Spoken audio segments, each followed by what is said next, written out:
What's up, everybody? Welcome to Send It, the official blockchain and cryptocurrency podcast from OKX Insights. My name's Adam, and as always, I'm joined by my fellow senior editor, Hunain. We're also joined by the boss, Olivia, head of content and comms, and we're also joined by our senior copy editor, Maxwell. And our guest today is Tim Copeland, who is a news editor at The Block, which is no shill, but my personal favorite cryptocurrency news outlet in the industry. So we're very excited to have Tim on. Brief introduction before I throw it to Tim to introduce himself. Tim, before he was at The Block, was the editor-in-chief at Decrypt, during which time... No. No? What was your position? A news editor, I guess, by the end of it. Yeah, generally. You weren't the editor-in-chief? No. It's fine. Wow. So I was a lonely journalist for like most of the whole road show. Like people thought I was like a founder, but no. Yeah, I guess it's just because you were sort of maybe the most prolific and visible. Not to gas you up, but I mean that was under the impression you were, if not editor-in-chief, like essentially like lead editor. I was just the only one that used Twitter. Yeah. Again. Potentially used it too much. But yeah, so during that time, I knew Tim, not personally, but I knew of Tim from his work at Decrypt. During that time, I was editor-in-chief at Being Crypto, and Being Crypto and Decrypt sort of started at around the same time. So there was sort of this healthy to unhealthy level competition between the two throughout their growth. And also the Block started around the same time as well. So that was kind of cool. And also during that time, Olivia was the editor-in-chief at Cointelegraph, and Maxwell was the copy chief at Cointelegraph, and Hunain was the editor-in-chief at CryptoVest. So we all come from similar crypto media backgrounds, which is why I think I speak for everyone. I say we're all excited to have you on the podcast for a chat. But also now I'll throw it to you and I'll let you kind of introduce yourself, how you got into crypto media in the first place and all that stuff. Sure. So I trained as a journalist in 2018. I started freelancing for a bunch of sites, including CryptoVest, where I worked with Hunain. And then after that, I started Decrypt when it was just very much beginning. When we did like the first ever articles, I was there for about 3 years. And then I joined The Block in May, and I've been here for 7 months. So I write stories, I edit stories, I vaguely kind of edit stories for the international team. But I've been doing a lot more writing than I was expecting here. Been doing a lot of just kind of breaking news, but also some big features. We have a News Plus product, which is something we didn't have it when I was at Decrypt. But it's paywalled, but it means you get to spend a lot more time on a piece. And I've really enjoyed that because then it's not about getting traffic where you kind of need to churn out a lot of stories. It's about just writing the best piece you can do and spend time on it. And that's been a lot of fun. I've done some interesting pieces.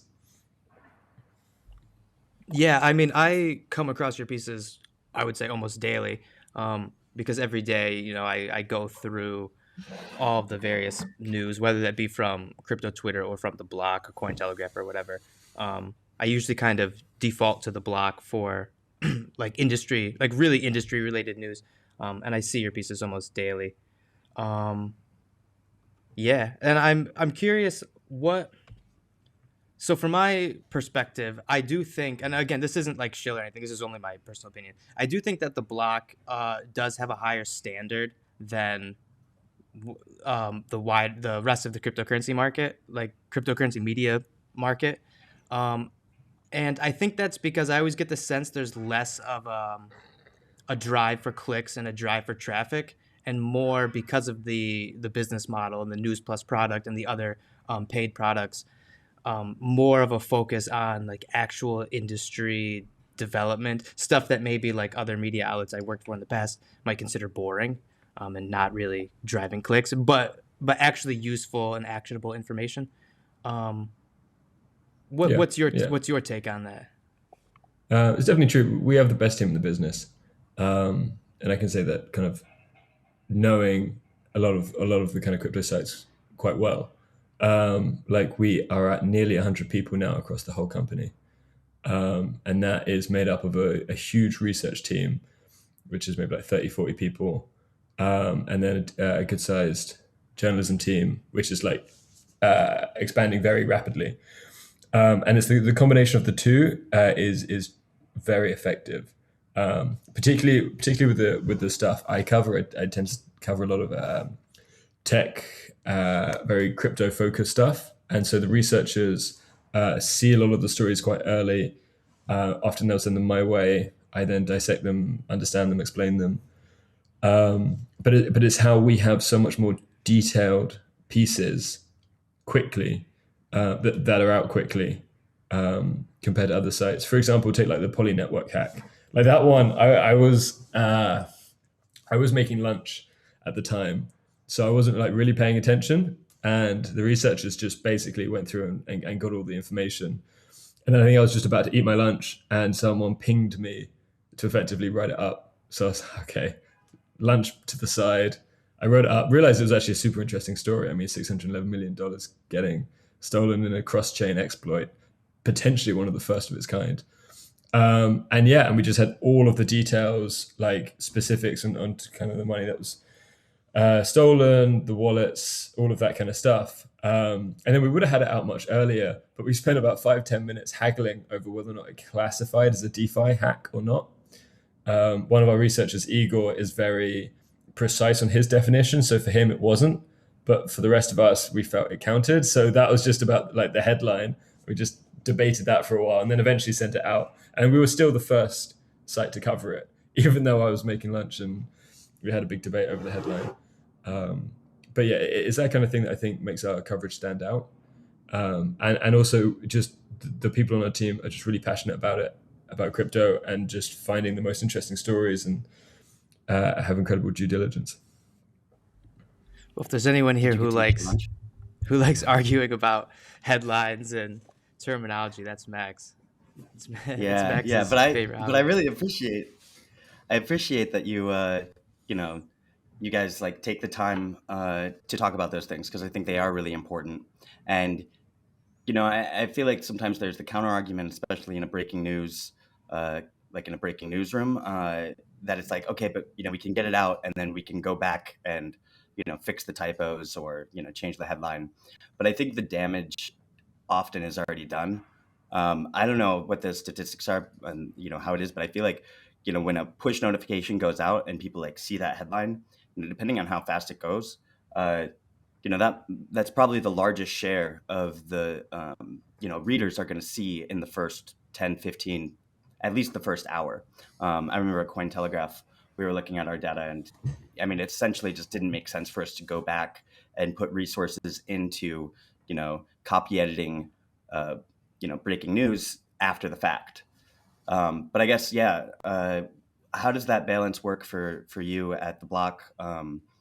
In these times where like yes, you do have to get it out, but at the same time you definitely want everything to be fact checked. You want it to be within your terminology. How did you guys work in that? I think there's two different issues there. So for example, when it comes to accuracy, you want to make sure it's 100% accurate. So even if it's breaking, even if it's a huge story, if you're not sure if what you're putting out is accurate, you wait until you know for sure. When it comes to terminology, that's a little bit different. So like calling it a DeFi hack, it's very debatable. It's not wrong necessarily. So I something like that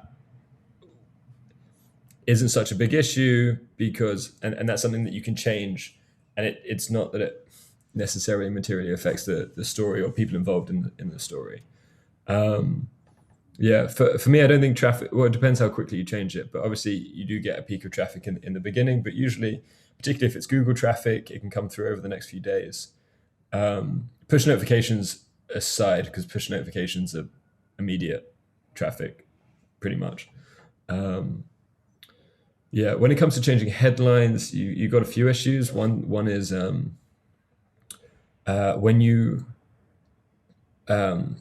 when you publish a story, if you have your socials automated, they will automatically go out on all the different sites, LinkedIn, Twitter, Facebook, whatever, and they will just copy the headline and put that in the actual post. So you update the story, that post will say the same. So if you want to change the headline and say if it's factually incorrect, you've got to delete all of those posts and repost all of them.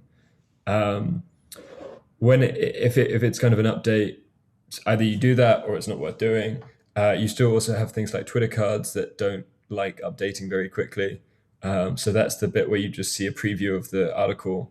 And they basically, there's a way you can kind of get them to update faster. But if you don't do that, then they can just stay with the old headline in perpetuity.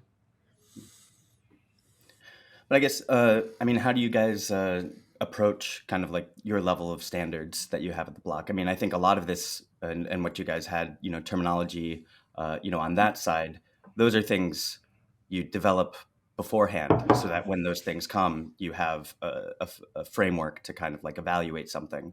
But yeah, I guess, I mean, what can you say about your kind of editorial policy and the standards that you've developed and kind of how that compares to what you might see in the rest of the industry? I mean, the key thing we do is we hire really good people, and that's everyone. So the journalists we have are very experienced, and both experienced as kind of journalists, but also particularly when it comes to crypto. Because you can be a very experienced journalist and still make huge errors because you don't understand just basic stuff. Yeah, so for example, the people we have on our team, a lot of them are kind of ex, say, CoinDesk. Like we have Yogita, she's based in India. She is one of the most thorough journalists I've ever worked with. When I see, sometimes I'm in the Telegram groups where I see her asking the questions to companies about, say, like a funding raise. And it's she's relentless at that, and that's how you get really precise news. And then it's higher up. You've got our managing editor Michael McSweeney. He was also from CoinDesk, and he brings a huge wealth of kind of crypto knowledge because he's been around for years covering this stuff, and it's very hard. It's very easy for someone like him to see a story and know that it's like being done in a certain angle, for example. Like you see a lot of crypto stories where it looks like this is a really big thing. But if you understand the tech or you look into it, you realize, wait, this isn't anything at all. So Like I think that's the... Not to interrupt you, sorry, but like the CoinDesk article about McDonald's, which I saw you were tweeting about, right? About the McDonald's McRib NFTs and how in one of the transactions metadata there was like, somebody put something, but the article sort of framed it as being like, or at least the headline framed it as being like something McDonald's was responsible for, when in reality it has nothing to do with McDonald's. That article was bizarre, but I don't think that's the best example. That's not why I thought you were going to go with this. I think the Litecoin Walmart story was the best example of this. So what happened there was you had a fake press release put out, and press releases are usually reliable. Like they typically come from companies and then go through the newswire service, and in general they're reliable. And usually you can just kind of write them straight up, reach out to the company for comment, that kind of thing. Especially if it's like a really big story, you want to get out quite quickly. So with that one, people thought it was huge. It's Walmart, and so they rushed up. A lot of sites, a lot of big crypto sites, just rushed up pieces. Whereas the difference with us is partly we have quite an experienced team, but we also have a very large team, including the researchers. And obviously, so we have very kind of segregated Slacks. But then we have like some shared channels where specifically it's with connecting up the researchers. so we can ask them questions about stories. They can sometimes share stories, but we obviously keep that free from embargoes, things like that. So that's how we kind of manage that. And then so in this case, we just discussed it in one of the shared channels, and someone posted it, and everyone was just incredibly skeptical. We were all like, it looks genuine, but it doesn't seem right. It just didn't make sense. Yeah, and I remember, I think Stephen was one of the first ones to really dig into it, and he found out that the email at the bottom, if you take like the website, McSweeney took the website and tried the website and it didn't work. And then Stephen looked up when the website was registered, and it was like 2 weeks before the press release. And it's just like the Walmart, if Walmart were to send out a press release, they wouldn't like register a different website 2 weeks before and send it out. Yeah, for me, I looked up different things. Like I looked up where do Walmart typically send out their press releases, and it's basically their press releases they put on their own website. They have a big enough website. Typically, companies partnering with Walmart will put it out under their own brands. You won't see as on the news wire as like Walmart push this. It will be their own brand push this. So for it to be like a Walmart issuing this statement, it was very odd. I would have expected it to come from Litecoin, or specifically the Litecoin Foundation, which wasn't even like mentioned. It was partnered with Litecoin as opposed to partnered with the Litecoin Foundation in the piece.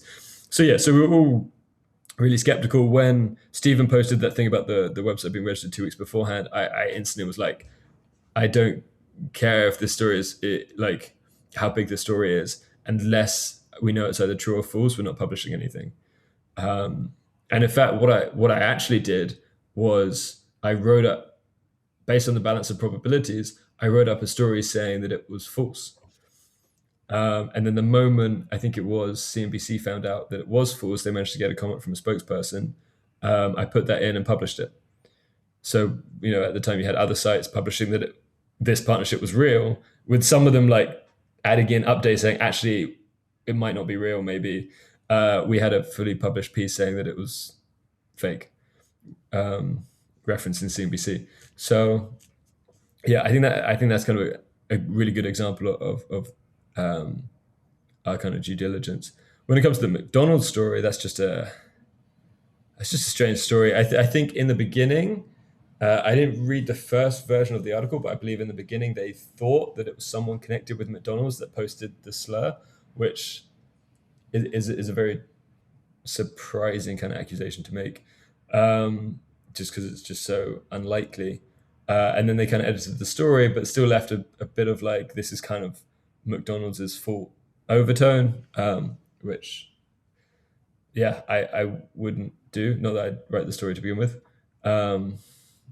Yeah, what surprised me was the quality of writers because there was 3 writers on the who wrote the story, and I respect all 3 of them. So yeah, I don't know what's happened. I believe it's still online, but yeah, I just found that very, very odd. Well, do you think that these things happen in both cases? So the Walmart thing, like that becomes very quickly like a race to get it out, right? Because everyone wants to capture like the organic traffic from this huge piece of news, and then deal with it later if it's false. At least I think that's the policy for a lot of places. And then, with this McDonald's story, which is sort of an oddity, but it's sensationalist, right? It's clickbaity.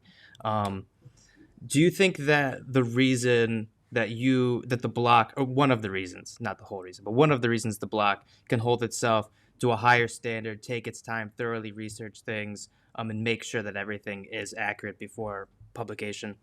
Do you think that has to do with the block's sort of distinct business model, or maybe even more broadly, the idea or the concept of paying for quality news? And an aside, for anyone listening at home and whatnot, most of the block's news is free. It's not like you have to pay to read it, but there are premium products you can pay for. But do you think having this business model as a way of generating revenue and whatnot, as opposed to the simple, get as much traffic as possible and sell ads, sell sponsors, this sort of thing, do you think that makes a difference with being able to maintain a higher standard? Yeah, I think it makes a huge difference. I think there's two things there. One is the different model that it's not traffic focused. We have other sources of revenue. We aren't going to run out of money if we don't get enough clicks this month. So yeah, it's not the be all and end all. And even if it was, I still don't think we would. It's I don't think those sites published it with just the it doesn't matter if it's wrong, we get the traffic anyway. I think they just thought it was accurate. And just didn't think about it. It's very easy when you see a big story like that, you get caught up in kind of adrenaline. You just kind of race to get out, thinking that other sites are doing the same, without checking. Like I've made that mistake before, which people at the block criticized me for, but when I wasn't working for them. Yeah, the other thing is audience. So our audience is very much people who work at some of the biggest companies in the space, because we have a lot of big companies subscribe to our research product. They also read the block, so we have the kind of a really kind of strong crypto heavy audience, and because of that, reputation is so key, and the reputation bleeds across the whole business. If our news is publishing stuff like that story, then that could affect the reputation of the research arm potentially. So yeah, reputation is just incredibly valuable, especially in light of our audience. So it's just the most important thing for us to focus on. I actually had a question about audience, kind of like in general with the block, but specifically looking at news. Like, do you guys? I mean, that's really interesting to hear that. It's sort of a crypto heavy audience because of the people who read the research. But like in general, do you guys kind of like have a range of audiences you're writing for when you do the news, as opposed to the research team? That's sort of like more in-depth and technical potentially, or like do you like who are you writing the news for, or is it just like depends on the story? It's a tricky question. I'd say the news is accessible. So what we do is we make it so that whatever happened, and however technical it was, anyone can read the story. And I'm a little bit guilty sometimes of being a bit too complicated, because particularly the stories I tackle are very technical. And I like the stories that are very kind of deep down in the crypto rabbit hole, which can be much harder to make accessible to people who are very new to crypto. But what we try and do is just make it so that anyone can understand all of the pieces on our site. And I think that is important for the whole audience, no matter like their job, their position, their experience. It makes things much faster to read and understand. And it's just a very universal skill. Yeah. It's just such a it's really difficult, I feel like, in our industry to like be, I don't know, to be accessible and readable without explaining every term all the time. I mean, that's the other thing. So we always struggle with that and discuss that, like what's the level of explaining that we need to do in certain pieces. So I'm always just curious, like how you guys do it. It's very tricky. It's very, very tricky, especially the stories I do, because you can't write a story about a cross-chain swap protocol getting hacked and have to explain what Ethereum is, like in the same piece. It would just take you 1,000 words to get to it. So to some degree, you understand that your audience will be slightly different for different stories. So if it's just a really big story, the other day Elon Musk was just like, Tesla's going to accept Dogecoin for buying merchandise. That is probably more of a retail story. Anyone can kind of understand that. It's more for that audience. Whereas something much more technical, like the Poly Network hack, we've had a lot of hacks recently. I would typically think a much more crypto heavy audience is going to, one, click on that piece and also read it and understand it. If someone very new to the industry clicked on that piece by accident or just, whatever, they might leave it quite quickly. And I think that's okay, just because you can't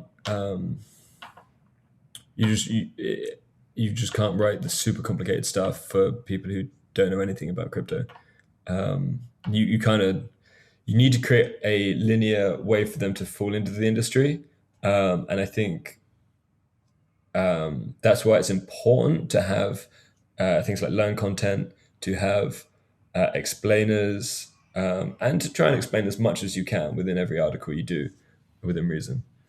Yeah, and I guess like zooming out to the impact, sort of like in the article, you can dive into some of the details without explaining like what Ethereum is or like what a swap is, but then like you're kind of giving a sense at somewhere in the article of like why this matters, and I think that's the part that Yeah, we all try to Decrypt pay attention did.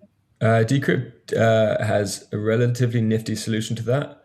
So this is something I think they had there since pretty early on, and basically it's we called it dictionary words or dictionary definitions, and if you would, for complicated terminology, they would be underlined in like bold or whatever, the little question mark, and then if you hover over them with your mouse, it pops a little definition of that word. And I think that is quite a good solution, because it doesn't add a whole lot of text to the article, but if someone doesn't know what that means, they can find out pretty quickly without having to go to any external link. And everyone's knowledge is different. So someone might understand half of the technical words, someone else might understand a different half of the technical words. So you kind of leave it open to the viewer to get that information if they need it. Yeah, those tooltips, like we've been trying to implement those also for our content. Kind of a struggle, but yeah, I think that is a nice balance, because I mean, you also don't want your articles to read like a Wikipedia page where every single term takes you to, a definition or to something else. And I usually look at these things through the lens of just the copy and syntax and terminologies and things like that. But I've noticed on your site, you guys don't do like abbreviations in the parentheses after every single term, like know your customer parentheses KYC. And I think those things too impact the way that the reader is going through a piece. So if everything is just kind of like broken up and kind of segmented, I think that has an effect. Yeah, we do tend to do that, I think, for a lot of acronyms. Sometimes, in general, advice is not to do that unless you like use that word a lot of times in the piece. Like, and if it's a relatively short thing, it's best just to write it out every time. Yeah, for me, I generally tend to do that for most acronyms. I think the one that I'm less inclined to do is for NFTs. Now, Yeah. I don't think many people necessarily agree with me on this one yet. I think most people are like, you got to explain it's a non-fungible token. You got to say what it stands for, otherwise people won't get it. And my counter argument is that if you explain it by saying it's a non-fungible token, you're going to need to explain that. Like, I remember trying to look up the definition of non-fungible when I first heard it, and you got to go read a piece that explains what that means. I liken it to something like a GIF. Like, I mean, what does GIF stand for? Graphic image. No idea. Yeah. But it doesn't matter. You know what a GIF is. You use them all the Yeah, time. I definitely know a GIF. Yeah. But like that's NFT is more recognizable than non-fungible token. 100%. I think there are For a lot sure, of those. for sure. Yeah. So But honestly, I think I've stopped writing non-fungible token brackets NFTs in my pieces now. Yeah. I don't know if I'm supposed to yet, but yeah, I've largely stopped because I think it's just simpler. People know what an NFT is. They just do. well, the solution that we've also come to on our content is kind of like a proximity rule, to also get in the head of the reader. And when you're reading a paragraph, if you write out the Securities and Exchange Commission, and then in the next sentence you just say SEC, it's going to be pretty clear what it is. If it's 10 paragraphs later, probably everyone knows the SEC. Like, it's not a one hard rule for everything. But if you use a more uncommon term, and you spell it out the first time, and then you 10 paragraphs later use the acronym, the reader might not know that. So I think from a copy editing perspective, and building a style guide at Cointelegraph and in here at OKX Insights, it's hard to make like hard and fast rules of just do this all the time. Like, it's almost easier, because then you could just give it to a bunch of journalists and like just follow these rules, and then everything will be okay. But it also takes away the necessary, read it like your reader, write it like you're gonna be someone who's reading this. But from what I see with your guys' content, is that it does have a kind of reader aware voice, and I appreciate that. Yeah. One thing that's quite hard is creating a crypto style guide. Because obviously you can have a style guide for most normal words, but when it comes to crypto, there's also a lot of disagreement. Common things include hash rate, one word or two, proof of stake. Do you hyphenate it? Do you hyphenate it always, or only when it's like before a noun, for example? And then lowercase, like Bitcoin, uppercase Bitcoin. Do you use Tezos instead of Tezos, Ether instead of Ethereum? There's sometimes there's technical ways to do things, or sometimes ways that aren't technically correct but better for SEO. Yes. And sometimes it's the amount of time we prescriptive. spent debating how to like write crypto assets is insane. Because the balance for like how people search for it, so that would be SEO, versus like sort of how we want to standardize it that has a logic, versus how the company does it, or the project rather. But I think it's like sometimes it's prescriptive too. Like, I mean, we will update our glossary, depending on, like, okay, we had it as capital D, capital A, D apps for a long time, but like, okay, now if it's, what are most people saying? Those are also things to consider. I just hate lowercase. I hate lowercase d, capital A. I don't like that one either. Grinds my gears. But but I think there is no AP style guide for crypto, and it is, the industry changes so fast that it's almost, it would be difficult to imagine there being a central kind of like everyone would use this, because things develop off of this, and then you say, okay, wait, we were using digital assets or virtual assets, but then, all right, how do we differentiate virtual assets that you can buy in an in-game currency, and then digital assets that are a currency even outside of that platform? So that terminology might change when you go to a metaverse or interoperability or something like that. So that's why I have a job. I like it. Yeah, no. I think we've discussed a lot about the technicals of media coverage and kind of research and everything. But I also wanted kind of like your take on some of the most impactful stories in the year. But before that, I wanted to ask you something else about the role of journalists in the space.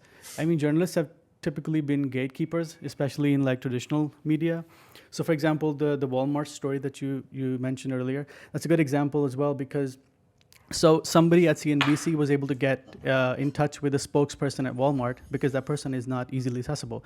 But literally everybody in crypto media is more accessible. Like Charlie Lee is always going to be more accessible than the spokesperson at Walmart, right? I mean, you can just tweet at him and he's going to respond. When he's awake. When he's awake, right? I telegrammed him when it happened. Like, he was my first port of call, and he was asleep and didn't reply until like way later after it had blown up. Yeah. No, but what I'm trying to say is that in a general way, crypto people or crypto, let's say, entities, or even kind of founders or CEOs or whatever, high executives or influencers are generally more available than traditional companies and traditional media, or even more accessible. Even if they're available, that's a different thing. They're more accessible, right? A lot of them have DMs open. You can just DM them. You can tweet at them, or they will tweet themselves, right?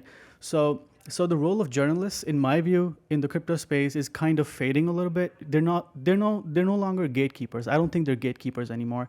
So do you think they're gatekeepers? And secondly, if not, or even if they are, do you think their role is kind of changing a little bit? Because so for example, with the Elon and Dogecoin news that you also mentioned, so when that tweet came out, and the market is really fast, like the bots and algorithms pick them up like instantly. So the price goes up within seconds. So the impact is there. The market has kind of seen that story by the time it's out, like within seconds. And I've been seeing that news on media outlets for 2 days now, and it doesn't matter anymore. I mean, who is it for? The market has seen it. The people who are in it have seen it. The people who need to know have already seen it. And if they've missed it, they've missed it. But like as a journalist, it's not like when you break that news, you're the first one to do it. You're perhaps the first one for a very, I would say, lagging segment of retail people, but you can't be the first for people who matter in the space or care for the space in the sense that obviously if they cared enough, they would be following it in the first place. And since everybody is kind of reliant on Twitter now, I personally feel like the role of journalists has faded a little bit, and I don't think they're gatekeepers anymore. But I'm curious as to what they think they are doing. I obviously have my opinions, but I want to know your opinion on it too, because you're like right there. Yeah. I don't think everyone spends all of their time on Twitter, so they don't always see things immediately. I'd say there's a big difference between traders who do keep an eye on things, any people in the space who just use Twitter a lot, versus a lot of builders in the space and also outside of the space. A lot of those don't have time to spend on Twitter and see things immediately. And even people who are very much in the space but are building a big company working on a protocol, they still need news outlets to highlight the things that should be brought to their attention. And especially people outside of the space need it not only highlighted, but also explained. I don't know if I've agreed that journalists were gatekeepers in the past. I mean, you take sort of political reporting, you've got things like politicians will make a speech to the nation, or at least will speak on live TV, and journalists will take that and document it, explain it, follow it up. People have always been able to speak, I guess less so particularly kind of before television, but they've always been able to have their voice heard. However, I do think it is changing. I do think... I think the role of journalism, if anything, is more important right now than ever. And I think people are crying out for good, responsible journalism. And I think part of that requires changing of the business model and working out how to make a better business model that promotes more accurate, more responsible journalism. But what I think is changing is the attitude from companies. And it's in particular a Silicon Valley led thing where companies feel like they don't like the media, they don't want the media, they want to go direct to their audience. I mean, all of you work essentially doing media for a big business in the crypto space with the point of getting directly to your consumers. You look at Coinbase, they're building what they describe as a media arm and are hiring journalists, and you guys are all former journalists, they're hiring journalists for that as well.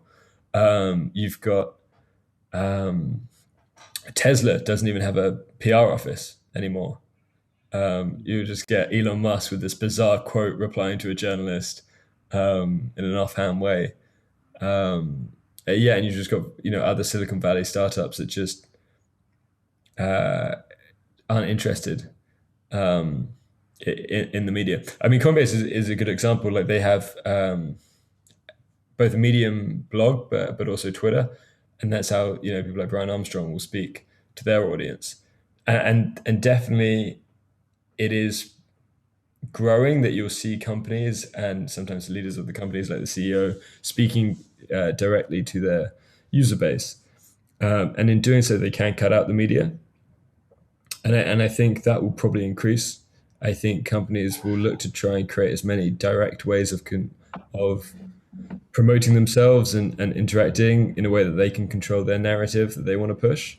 And I think that, again, underlines the role of the media, because what the media does is tries to tell you what's actually happened without that narrative. And if a business did something unethical or whatever it is, if they had complete control over their narrative, they wouldn't tell you. They wouldn't say, "Scoop, look what we did." They would hide it. And I think the role of journalism is to highlight the good and the bad, and just inform everyone of what's really going on. I agree with what Tim said about like the role being not just like giving you the information you didn't have, which is still potentially very important because of the fact that people don't spend all their time on Twitter, but also selecting it and also explaining it. Because like, I mean, yeah, the way that you, Hunain, interact with like news from the crypto industry is very different from the way the majority of the world, interacts with it. Yeah. Because, Yeah, no, like, I agree 100%. I agree 100%. But what I meant was like, I understand 100%. I agree nobody's on Twitter all the time and everything. But I feel like that's going to change, even the crypto space has changed, right? There weren't as many Twitter users in 2017. Nobody was tweeting about as much stuff as they are today. And I feel like eventually, like Adam and Olivia and Tim are going to be like brands, and people will want news Not from me. these guys and not Not Max. Maxwell, you as well. Oh, But not me either. So not me and Maxwell. So, but people are going to want news from these individuals as opposed to, I would say, the block. They would maybe want to read the block's research, but they wouldn't want news from them because these individuals have more of a personalized thing and they can just tweet instantly as soon as they learn of something. Well, And I feel how do you like verify and explain? That's like what. Yeah, Max but said, right? that's what I'm saying. So I think that reputation is going to be built, and then that reputation will be everything. And the first time Tim says Walmart has accepted Litecoin, that's the end of it. And now no one will trust him anymore. So he has that incentive, obviously, to be honest with it. I feel like what I want to know, what's the future going to be like in your view for these media companies and everybody? Can I just jump in real quick before Tim? Because I think that just one way to think about this too is just the change. I mean, in the way that we get our news. If you go back, like we were talking about, I mean, newspapers would print once a day, and then there was the nightly news. Are you guys hearing that, by the way? Oh, stop now. Yeah, that was weird. No, I don't. Okay, we're good. Okay. But anyway, so like newspapers were printed once a day, and there was the nightly news, and I think it was in the 90s. I think an earthquake in San Francisco where like a sports reporter just started like going live and like kept going, and that's when the 24-hour news started, and CNN and MSNBC and Fox. Like now it's 24 hours, and how many times a day can there be breaking news before it just like that's what I kind of feel like Twitter is, where not everyone's on Twitter, and maybe there will be more people getting on, but not everyone is watching like cable news 24/7 either. So I think the role of media still is to kind of like it's hard now with traffic based business models because you're trying to be breaking, but at the same time I think Tim, as you were getting to with the blocks business model, is that breaking away from that, at least in to some degree, still gives you then the ability to, to verify, to, independently verify, check sources and really like say, this is what the news was today. Yeah, we don't have to say it exactly when it happens, but like, do you need to know about this new funding round exactly when it happens? No, like take, 3-4 hours and we'll say, when we post the article, this was the news. So I think the breaking news aspect is just like really what is breaking news and why do we need to know about it right away for markets. But I have I think 2 examples on that. So one thing is you have multiple sources for a story, even when it's Twitter based, and piecing them together, like, it's relatively easy for me. But if it's someone that is not super familiar with crypto, won't, even if they see the main story, they won't see that. So for example, the coin market cap story yesterday, where Bitcoin was worth $789 billion. Should have sold. Yeah, with a market cap of 14 quintillion. People would have seen that on coin market cap when they saw it was trending on Twitter, and they would have, what a bug, that's crazy. They might not have also seen that there were potential ramifications of it. So for example, CoinMarketCap has an oracle that certain DeFi protocols use for prices. Now that would be worrying if a DeFi protocol would base their prices on Bitcoin being super, super high. So for example, DeFi Chain tweeted that it locked all of its vaults because it used CoinMarketCap data. So I had that tweet, so I included that tweet in the article. I also had a point about trading bots using CM's CoinMarketCap API. And I included a tweet by Adam Cochran on that, about how the change in prices definitely affected trading bots. And then there's another thing that I didn't include in the article that I saw already today, but ban protocol is a weird one. Apparently it uses 4 price APIs, of which 2 of them, one was CoinMarketCap, the other was something else, which was also affected, Brave New Coin. It used CoinMarketCap and Brave New Coin, and apparently they both went haywire, which implies that Brave New Coin was probably based on CoinMarketCap's API. And because it used an aggregate of the 4 sources, and 2 of the sources had sky-high APIs, the prices went sky-high. And BAM protocol is similar to Chainlink, so it was used by DeFi protocols to know what the current price is. So actually, this had quite big ramifications that you wouldn't know just by going, oh, that's funny on CoinMarketCap. And even potentially, you can make a lot. Theoretically, it may have been possible people could have and maybe did make money out of this because these protocols were affected. Potentially, you could sell your Bitcoin, whatever, for insane amounts of money. And I think there was one example about that. Apparently it was GSGO Empire. People, I don't know anything about it, but it was something to do with people, because it used the pricing data, that meant people were able to essentially sell for potentially NFTs, and supposedly cleared them out according to this tweet. I haven't looked into it, but yeah. So like all of those things, you just wouldn't see from one tweet. And not to ramble on for too long, the other example. What was the other example? I don't know what the other example was anymore. I went on for too long and forgot about it. The first was a good example, I think. Yeah. It's a good example. It's especially interesting that the index, Brave New Coin was using that. And I think that's paralleled also from what our discussion was before about, if you see that, CoinDesk did this story and Decrypt did this story, and okay, those are 2 sources, so let's run the story. Like, it's not, Yeah. By the way, so the other one was the other weekend. It was 12:30 in the morning for me on a Sunday morning, and I saw a tweet that Bitmart had been hacked. And the first tweet was just, it's been hacked. We don't know how much. And I put it in our Slack channel and was like, can someone handle this? Because it's, 12:30 a.m. And just no one was awake, or no one saw it, whatever. So nothing happened. And I happened to I was on a call, and I stayed up, I think, until about 1:30 in the morning. And then I saw the Peck Shield tweeted how much had been stolen. And then I was like, okay, well, this is a big story. And this was an hour later and nobody had covered it. Very few people had even seen it. So I wrote it up and then published it, and I was, I broke that story.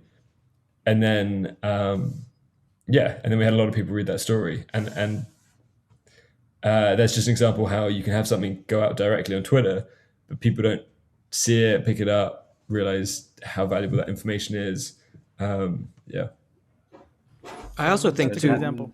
I also think too, just generally speaking as well. I mean, this space and this industry is objectively full of bad actors, full of scammers, and full of a lot of negative things that detract from the positive things that this industry brings to the world. So I think the role of good quality journalists, especially investigative journalists, is really really really important at this stage of our industry, because before it was more of a wild west, sure, and there was more just craziness, but today I would argue like cryptocurrency and blockchain has become so mainstream. I mean, celebrities are all over the place now. You've got stadiums getting in. It's mainstream. Like crypto in general is here. Like we speculated about in like 2017, 2018. It's here now, and so but the scams are still here too, and the bad actors are still here, and there's it's everything's so amplified. There's almost more opportunity for people to lose money than there was before from disingenuous individuals or straight up scammers. So in that respect, yeah, I do think that the role of the quality journalist is critical. And Does just that mean like that our journalists have to be 24/7 though? Like Tim, I mean, it sounds, and I remember it too. Like I think we all have experienced that, the yeah. hustle and just the work-life balance. Well, that's Journalists why still we have to had sleep, shifts. right? Yeah, it was Yeah. we had like 24/7 coverage, but yeah. Yeah, that's why I joined this team with Olivia and you guys. Yeah, it's tough. No, totally. I- No, I agree. I- I agree 100%. Yeah. Yeah. No, You were I going to just, say something? I just that I enjoy it. I'm hooked on this stuff. I just find it so fascinating that there's just, I mean, why I've basically been writing about it, nearly every day for nearly 4 years or something crazy. Yeah, I don't know. I'd be bored if I wasn't writing about this all day, every day. Yeah, I Yeah, can't but- imagine. I think I probably speak for all of us here, but I really can't imagine working in any other industry. Like honestly, I don't know what else I would do after working here. I don't know how I Yeah. could go back to like a It would- normal job. It would just be incredibly slow. Yeah. Yeah, it's hard to imagine. But yeah, I'd love to pivot a little bit to like maybe some of the top stories of this past year, reflecting kind of in the theme of the new year coming up. Just like, yeah, I'm not sure how you interpret that question, Tim, like top stories, but maybe just like things that stood out. I have a list. I wrote up a list ahead of this. So Um, prepared. Real quick, can we just, for Excellent. reference, can we just go back to like what, like What January is 1st news? was? Yeah. Or what is Sorry. a year? Wait, what? January 1st, what? Yeah, like it was okay. Bitcoin broke 20,000 in like November 2020, right? Yeah, Around that sounds time, I about think. right. Yeah. And then we had Okay, like the just getting my NFT years straight, explosion in this year, But Like the DeFi main- summer was not this 2020. No. last summer. Okay, that That was that was 2020, right? Okay. Okay, Max. so frame of reference, gotta yeah, we're into NFTs now. DeFi was last year. Yeah. Yeah. right. DeFi was last year. Okay, go Tim. Well, I mean, I have a list of 30 things. I mean, what do you? Well, what do you? Yeah. go Do you have tungsten cubes on that list? I need to know. First of all, I know you got your handy, man. There it is. There it is. No, that's not on the list. Oh, man. It's yeah, that one's. It's a strange story. So I run a weekly crypto meetup in London now, and I people ask me to bring the cube, so I bring the cube, and then they always want to know how it became a meme. It's just such a long-winded story. It's just so bizarre. Does Kobe ever come to these London meetups? No, I asked him when I met him in real life, and he said that he wouldn't step foot in a BrewDog. So No, Kobe's too good for our meetup. Yeah, he's in the WhatsApp group unless he left. Yeah, but we do actually have really interesting people come. Yeah, just like what do we have? Like Ripple, Brave, Synthetics. Stani from Aave is also in the group. He hasn't come yet. I'll get him to come down at some point. Yeah, we had a What did guy you who was guys like have in meetups? he was an MEV expert. Apparently there's a lot of MEV trading shops in London. Yeah, we had a guy who owns one of the largest Bitcoin ATM manufacturers. Yeah, just honestly, it's been super interesting. What day did you guys meet up? What day? Yeah. Mondays. So it's, we crowdsourced the name within the group and we came up with Mundao. Nice. So it's a very weak pun, but it's applicable to other days of the week except arguably Wednesday. Yeah. And then there's talk of potentially a Canadian offshoot. A friend wants to start one up there and might call it Tuesday, do it on Tuesdays. Then there's Kristen, one of the writers at the block, was saying she might do one in South America, where she's based. And then I think her pun was based on whatever Sunday is. It was like Domingo or something. I don't know. Well, there are 7 continents and 7 days a week, right? Yeah. I mean, if it got the real huge, you question could have like Mundao London, Tuesday Canada, or you could add on modifications and have multiple meetups in different parts of the world on the same. I just love the like branding, the idea that it could just spread to this like global, thinly like together organization, and just with different like Telegram groups. And if you're in that country, you can then go to the Mundao of that country. Like honestly, I started this up just as a very tiny thing, but it'd be hilarious if it grew that big. It'd be quite funny. Well, next time I'm in London, I'll stop by. Please do. I don't mind Brewdog. So I guess for the news, if we want to jump into these, maybe you can pick out like one that you think had the most like mainstream media attention, like besides maybe all-time high. Or the least mainstream media And attention. the least, Just somewhere to start with the 30. You got to start somewhere. Most of mine are all like really niche crypto, so they're all like the least mainstream ones. I would guess I'm going to throw out a vote for the most mainstream, and I think that would be when Elon Musk said the Tesla bought Bitcoin in, I want to say it was like March or whatever.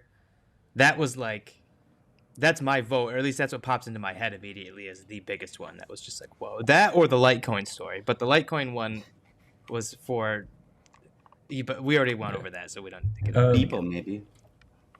Potentially, I think the Tesla one definitely quite true, because I think a lot of people in crypto saw it coming, but people outside of crypto just did not see that coming. Like, because we saw the signs. Like, I've been following it really closely. I wrote a piece that was like Elon Musk is starting to understand Bitcoin, and I kind of looked at how his original tweets it was very dismissive, his original comments as well. Versus, I remember he had this one Twitter conversation, which actually was what kickstarted it. So the one conversation he had was about the, I think it was about buying large amounts, and Michael Saylor, yeah. Yeah, and that was the conversation with Michael Saylor, and then Michael was like, DM me and I'll tell you more. And then obviously Michael wouldn't comment any further on his discussions with Elon Musk, whether they happened or not. But what's likely happened is that they got chatting and Saylor showed him how he did it. And then Musk went ahead and did it. So yeah, I actually thought it was entirely possible because he seemed to have a much better understanding of Bitcoin. And in fact, I don't know if it was actually that thread. I think he also had a different conversation with someone where he made a comment that showed greater understanding of the kind of reasons why Bitcoin. And I think that's what I put in my story. So yeah, so I think we all thought it was a bit of it was kind of a meme. It was like, is it actually going to happen? Nah, probably not. But like, it kind of seems like it might. So it was within the bounds of possibility. So we just weren't that surprised when it happened. But I didn't think it was likely enough that I actually pre-wrote an article. Probably should have done it in retrospect. What do you think the impact of maybe Tesla and then also connected like El Salvador?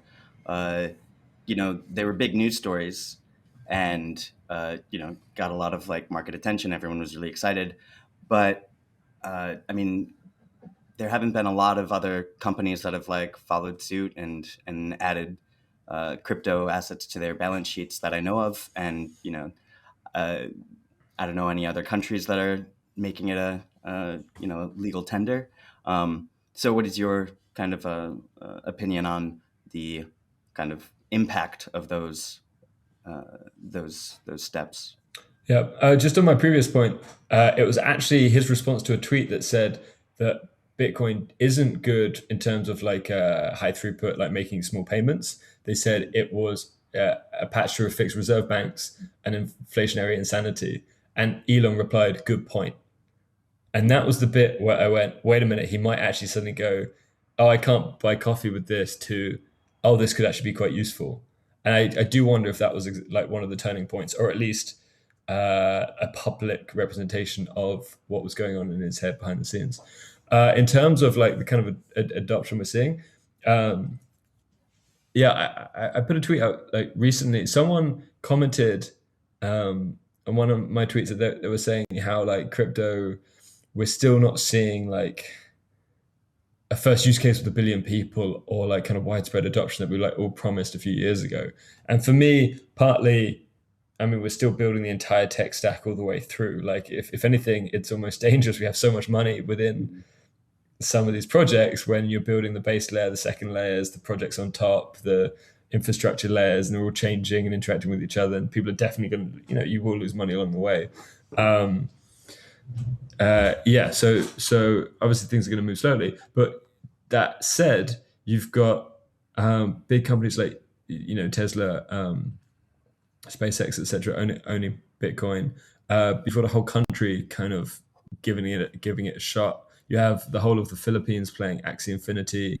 Like, you actually do have a few big examples, and they're not the best examples. There's issues with both of those, but that's actually pretty major and pretty crazy to think. I mean, if you went back 8-9 years ago, and you told people that you'd have a country, making Bitcoin legal tender, they just would not believe you. If you went back 3 years ago and said that to half the people in the industry, they wouldn't believe you either. It's really crazy how far we've come. Looking at this past year, it's really crazy how far we've come in such a short period of time since the top of the last bubble when Bitcoin fell from 20K and everyone's like, "Told you it was a scam," and Yeah, I mean, especially with the Philippines, like the reason why they're playing Axie Infinity is because they make more money from doing that than working, and I think that's crazy, and I think it shows the kind of potential with this technology, and what happens if you have. Right now, we have one great blockchain game that's popular. What happens when we have 10, 100? What happens if these become real economies where you can make real money, and not that want to use the M word, but you're starting to move towards a metaverse in that kind of situation. And I've also I just finished reading Ready Player One, so I've kind of got all of that in my head. But we are moving that way. Yeah, what happens when you have one of these games that's actually fun?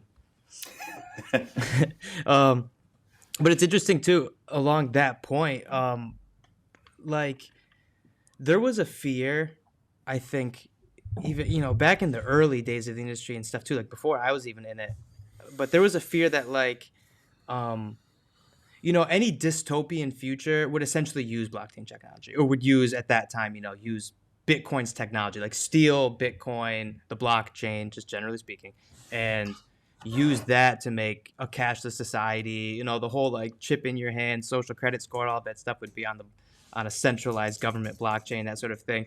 And um, I think that fear still exists looking at the metaverse, and the potential for the metaverse and Ready Player One, because Ready Player One is obviously quite dystopian. And, you know, the fear of like slowly falling into that future.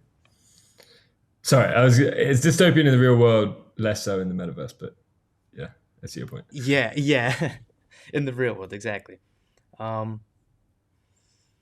I don't know. Do you have a take on that? Because I guess we can transition now to sort of like Meta, right? Meta is a big story of the year, and yeah, what do you think about that idea? Having just finished reading Ready Player One.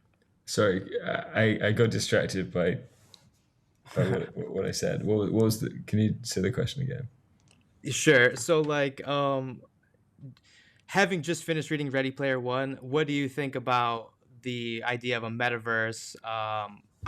Using blockchain technology, just the metaverse in general, leading us down a more sort of negative or towards dystopia, as opposed to like, being like, oh, this is a fun virtual space to play in, but the real world still remains good or something.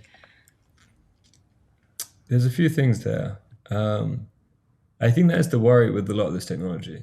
So I remember reading a Reddit post a while ago that was just like, hey guys, wait a minute. We've created this crypto blockchain technology stuff. What happens if a government uses this in a bad way, and because it's all public, or at least their implementation could just use this to track what everyone does with all their money and be completely dystopian? And then what happened is you've got CBDCs. You've got, obviously it depends on the government, but China is, they've been working on it for years. They're rolling it out.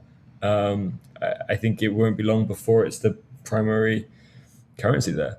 And I think it's incredibly scary. I mean, and that's leading to political issues with countries that don't want to use that. They don't want their, people to be tracked. So there are huge concerns with how any of this technology is implemented, especially when it comes to people's money and having control of people's money. And that's exactly the case in the metaverse. If everything that becomes important is this one metaverse and there's an in-game currency, and some people will have more of it than others, inevitably there'll probably be an unequal distribution, maybe not initially, but over time, it's what typically happens. I think that's something that's relatively inevitable. I don't think it necessarily makes a bad thing. I think it's probably a consequence of just the way humans are. With the prevalence of greed, just naturally leads to just competition. Some people are more effective at taking all the money and want it more, and that will naturally happen. There's also other different angles in terms of who controls the data. Say if Meta, that would be Facebook controlling the world, which is more than mildly terrifying. I mean, although I'd be surprised considering the reaction from at least everyone in this industry to Facebook going to Meta. It's just like, that's cool, but we don't want anything to do with you. Like, Facebook was cool, you made your money, great. If you look at Ready Player One, who would Meta be in the metaverse? They would be the Sixers. Those guys trying to get the keys, get the egg, just for the corporate control, and then use it to sell ads and things like that, and charge more for access to the metaverse as opposed to one quarter.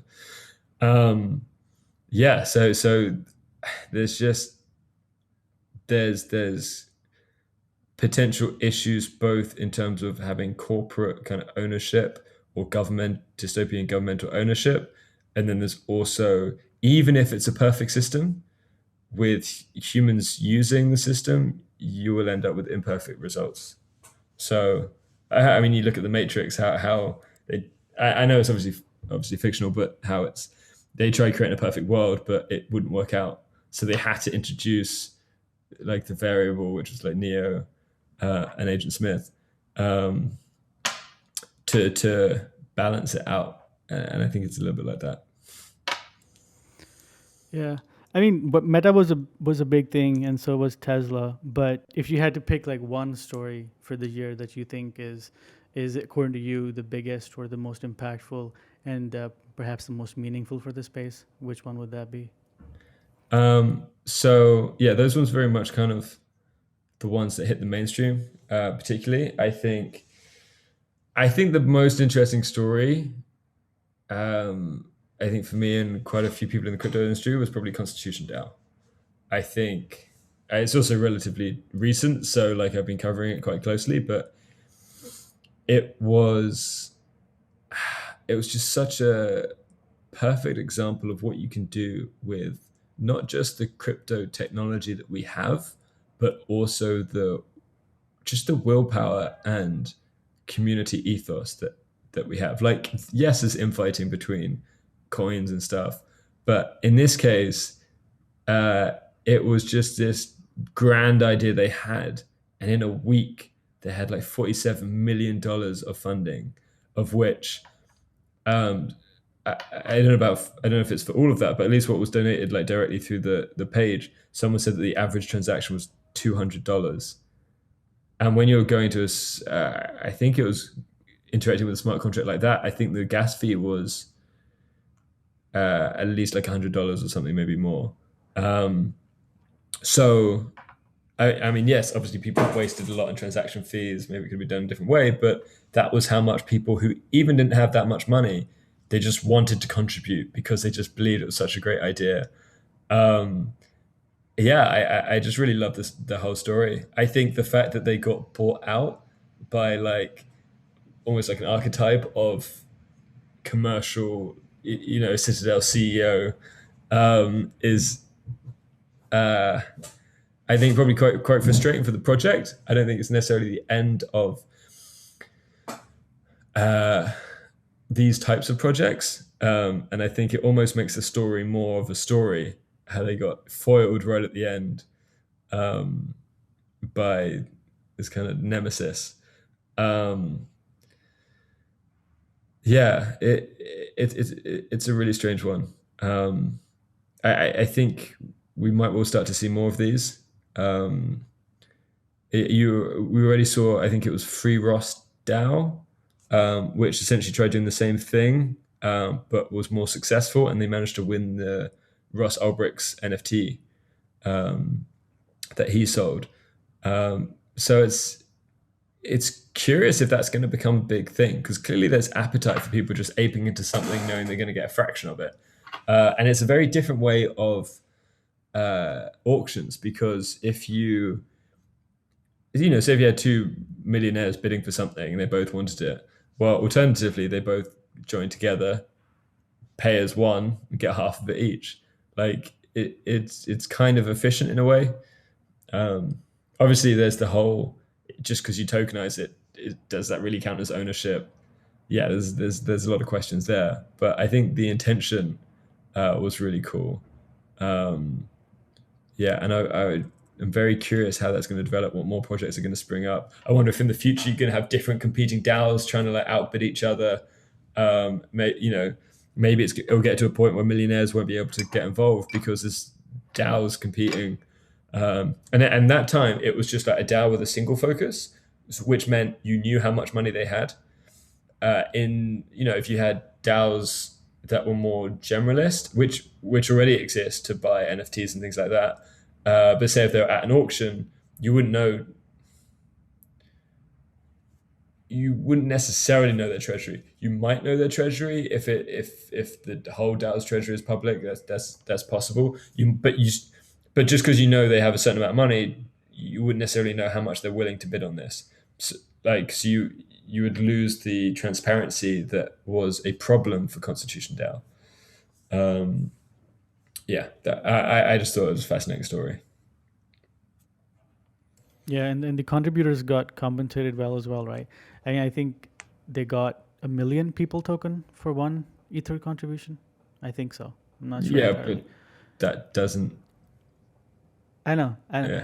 but it's interesting because a lot of people who got those tokens kind of decided to just hold them, even though they were worth more than $100,000 at one point.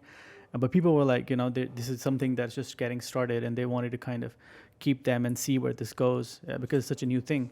And like you said, it shows kind of like the strength of a group of people when they get together and they kind of try to achieve something together. Yeah. Are those governance tokens? People? So they were Not finalized. They were originally destined to be the governance tokens over the project, but when they scrapped the project, I mean, they're just tokens. They don't govern anything. Anyone could set up a DAO and use those tokens for voting if they wanted to by another constitution. But technically they're just essentially kind of meme tokens now. And apparently they got like pumped in China, according to like just tweets I've seen. I have no idea. But it was quite interesting to see the token price appreciated so much after the sale, despite it kind of just being a completely abandoned project. I think it was up 30% today or something like that. Yeah, I think it's rebounded recently. I mean, my theories behind that, the fact that you've got a price floor because you can redeem these still for the original ETH. So you've effectively got a floor that could be, if it went below, you could arbitrage back up to the floor. If you then you've also got a very small supply of initial people, because it was only $47 million, which is pretty small in crypto terms. And a lot of those people redeemed their tokens. And then out of the remaining, a lot of them would have sold in the early days. You've got maybe a few initial holders left, and then some people that bought in on the open market on its early days. I think it's, quite strange, but I'm not entirely surprised that it's at least seen some kind of price movement. What was painful for some people was they weren't aware that it was trading on, I think, Uniswap at the time. So some people just redeemed their tokens. And a lot of, I think, the bigger whales just redeemed their tokens. They got a lot of significant amounts of ETH back. One such example was Richard Burton, who he filmed himself redeeming his people tokens for his original ETH. And he had quite a lot of people tokens. And then he realized when he found out about the market, he was like, I could have sold these for $1 million. And he described it as the most expensive software demo he's ever done. It's just crazy how these things happen, and you can just miss out on $1 million like that, and it's very bizarre. But in that case, it gave me material for, I now write DeFi, which is our like bi-weekly newsletter on DeFi. So it gave me material for that. Maybe you got one more news story or one or two more out of that list of 30. I'm curious what else you chose. Yeah, I'm like surprised you chose such a recent one. I wanted to. Honestly, like my memory doesn't go back as far as like June. Like it's just so intense. We feel. That's why we wanted you to tell us what happened. I gave a list to Hunain. Did he share it?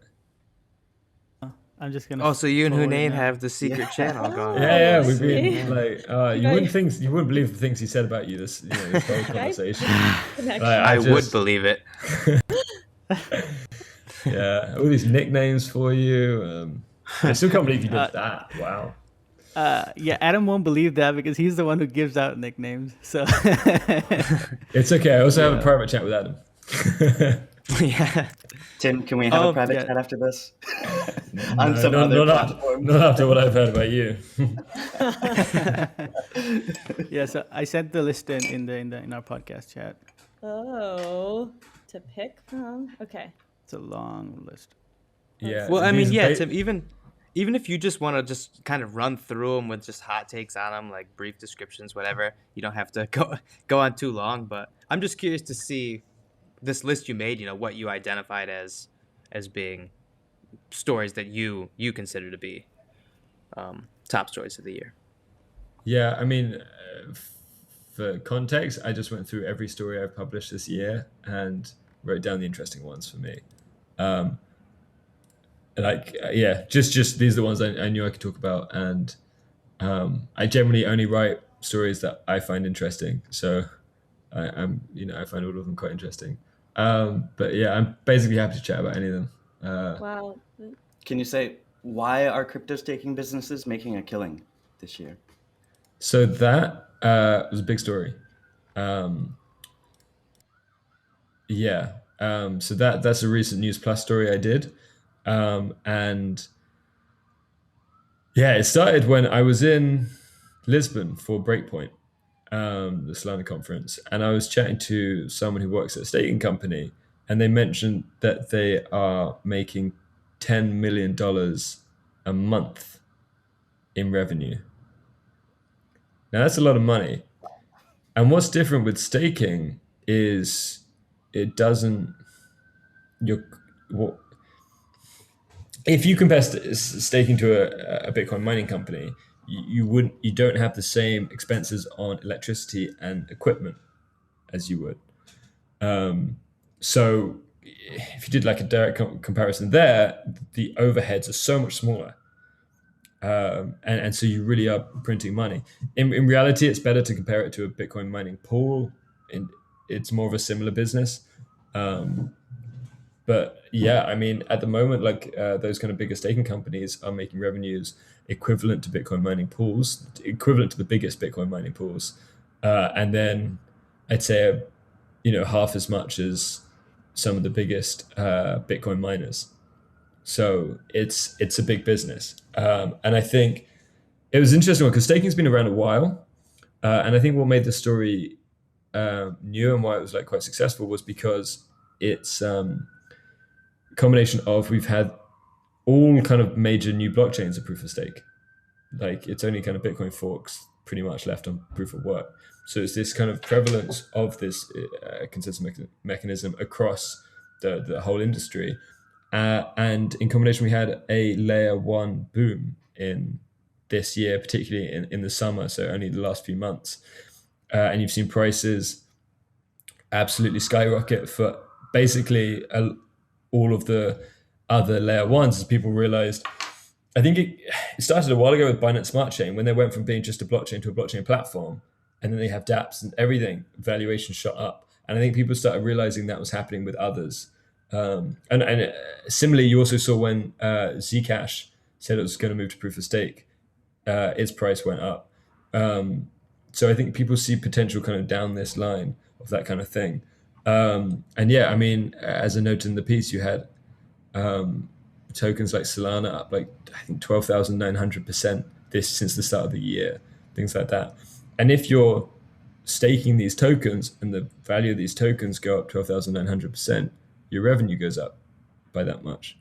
And sure, maybe some of your costs will increase.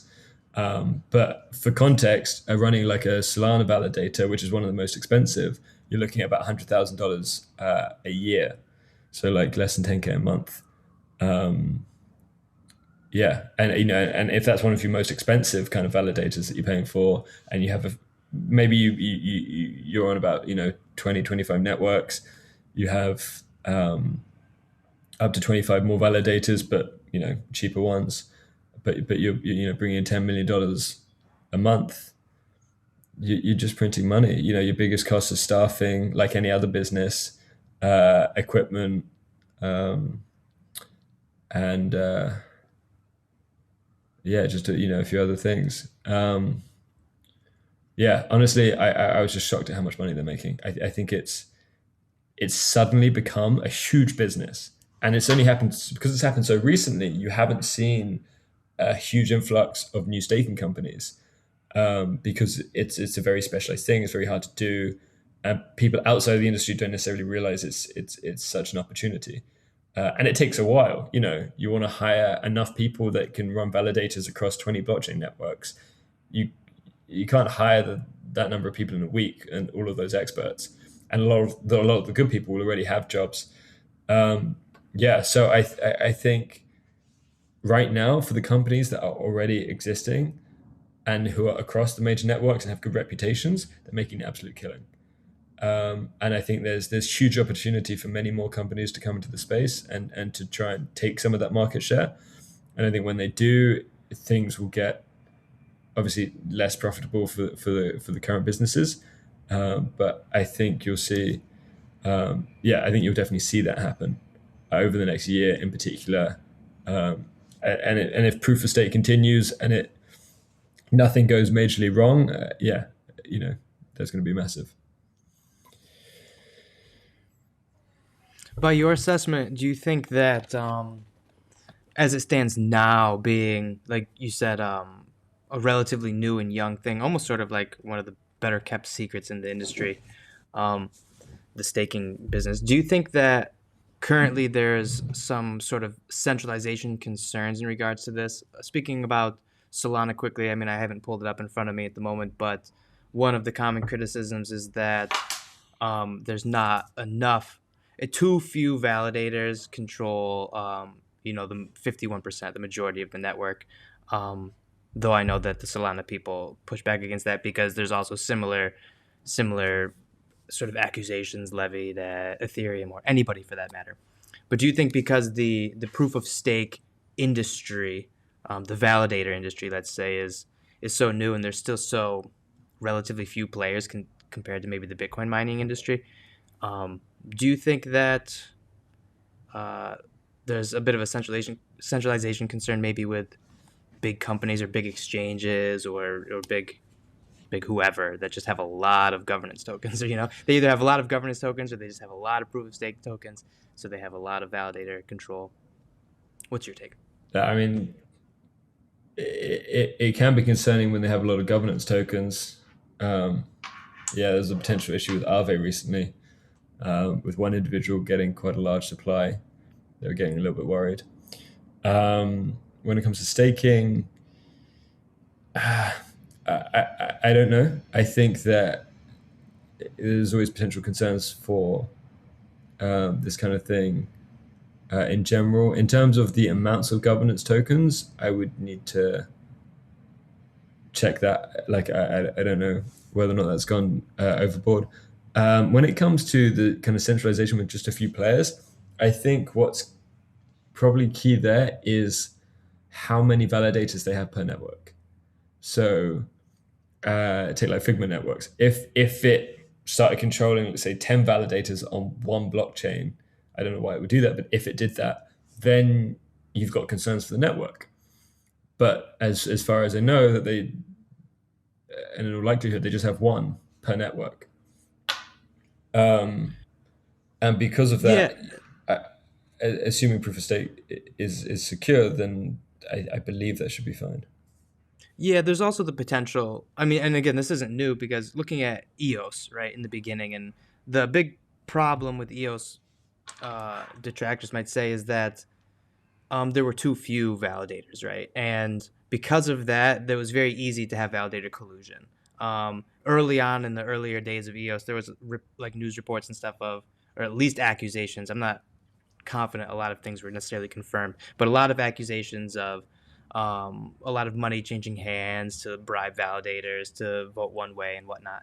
So that's from the early days of proof of stake. I would assume it just is gradually getting better because more people enter, and I think over time that's the way it'll go.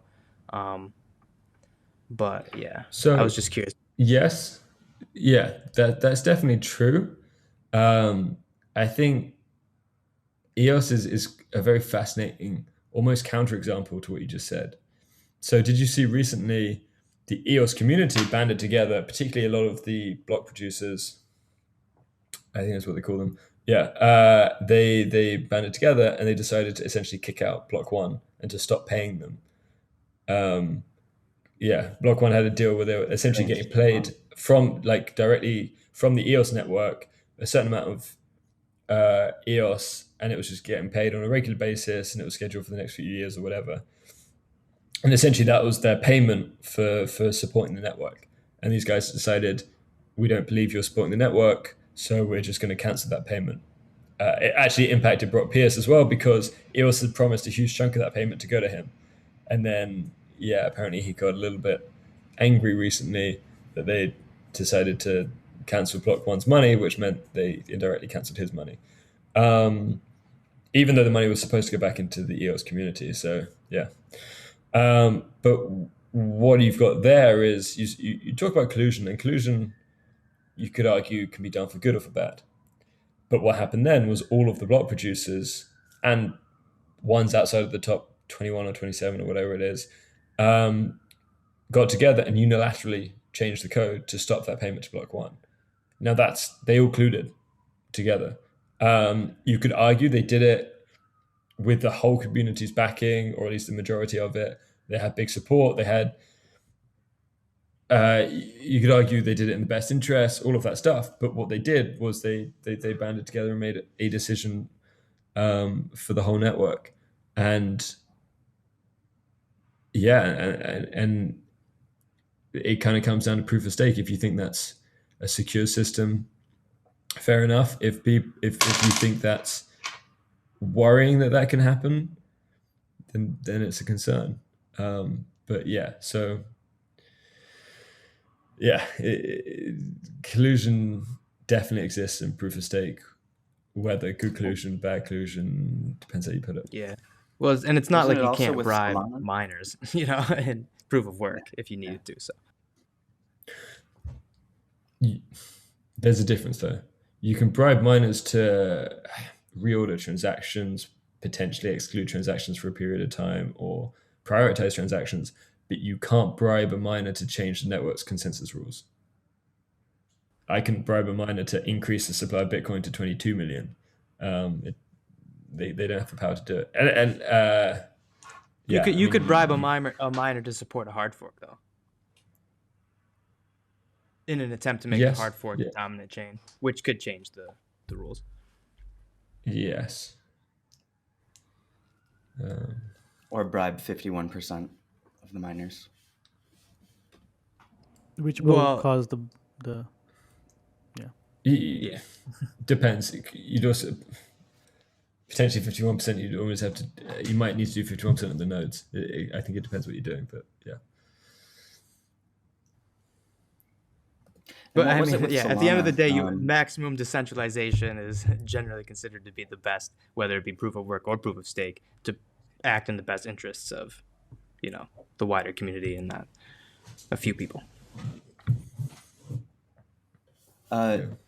Maybe Adam and maybe Tim, you remember this too, but there was a Solana, it went down for a few hours or something like that. And I think, arguably it was in the best interest that it get back online. But it also pointed out that I think a relatively small group of, people were able to just restart the network, which, you want the network to be running, but it also brought to light the kind of,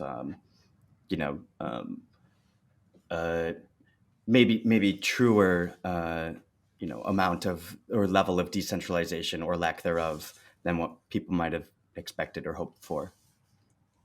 Yeah, it's a very different approach. I'd say. They had a 17-hour downtime, fixed the problems, issued an upgrade, and then everyone updated, and it was fine. Recently, they've been having lagging issues where they've been getting effectively spammed, not deliberately as spam, but effectively spammed, and that's caused issues.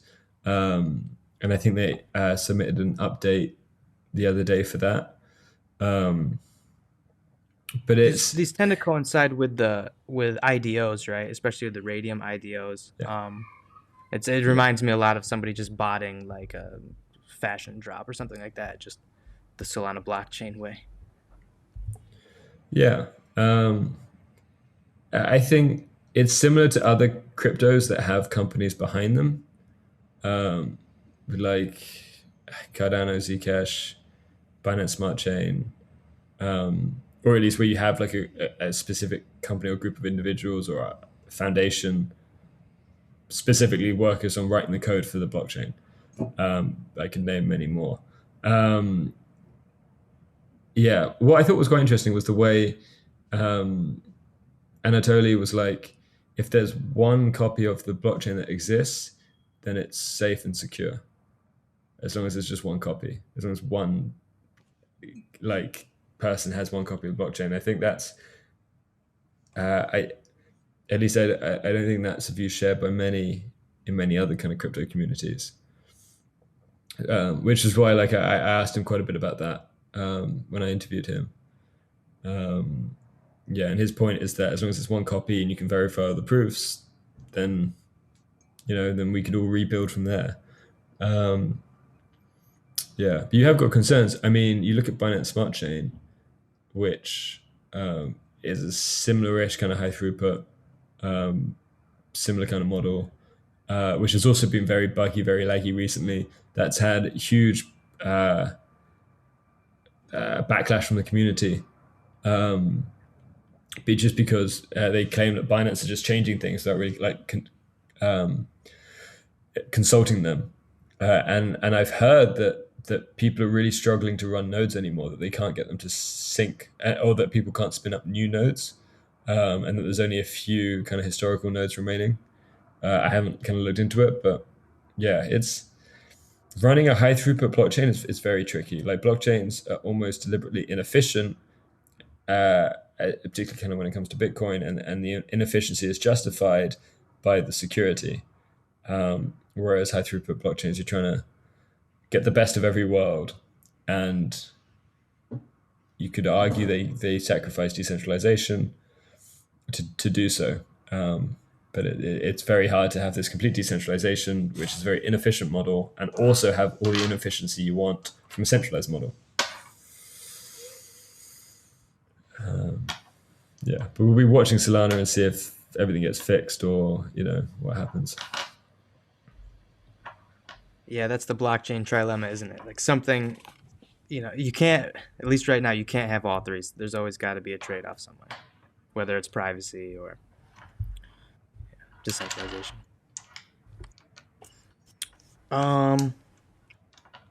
Well, yeah, I'll tell you what. I mean, we've been going for almost 2 hours, so I don't think, we'll take up any more of your time, Tim. I know you're a busy guy over the block. So, yeah, is there anything else you want to say before we sort of sign off? No, it was a pleasure to have this chat. Always happy to come on. Thank you. Yeah. Yeah, we really enjoyed. Very interesting discussion. Thanks, Tim. Sure, no problem. Yeah, thanks a lot. Yeah, thanks, Tim. So, yeah, until next time, this is Send It, the official blockchain and cryptocurrency podcast from OKX Insights. If you're watching on YouTube, you know the drill. Like, subscribe, ring the notification bell, share it with your friends on any podcast service of choice. All of that stuff really matters at the end of the day, so any help is appreciated. And until next time.